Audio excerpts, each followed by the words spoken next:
বিশ্বাস করেন, ওয়াল্লাহি আল্লাহর কসম করে বলছি, বিশ্বাস করেন, আপনার ইন্তেকারের পরে 40 দিন সময় লাগবে না এদের আপনাকে ভুলে যেতে। ওয়াল্লাহি আল্লাহর কসম করে বলছি, এই মানুষগুলোর কেউই আপনার প্রকৃত অর্থে আপন নন। আপনার অবস্থানকে তারা ভালোবাসে, আপনাকে তারা ভালোবাসে না।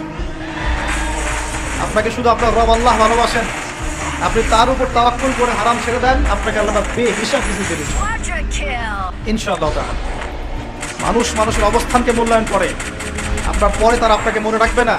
আপনি আমি যদি আজকে পৃথিবীতে নাও থাকতাম, আজকে যদি আমরা পৃথিবীতে নাও থাকতাম, পৃথিবীর ঘূর্ণন কমে যেত না। পৃথিবী ঘুরতই, রাত হতো, দিন আসতোই, আমাদের স্ত্রী সন্তানরা বেঁচে থাকতো, মা বোনরা বেঁচে থাকতো, সবাই যার যার জায়গায় ঠিকই থাকতো, আমরাই থাকতাম। এটাই বাস্তবতা, এটাই দুনিয়ার নির্মম বাস্তবতা।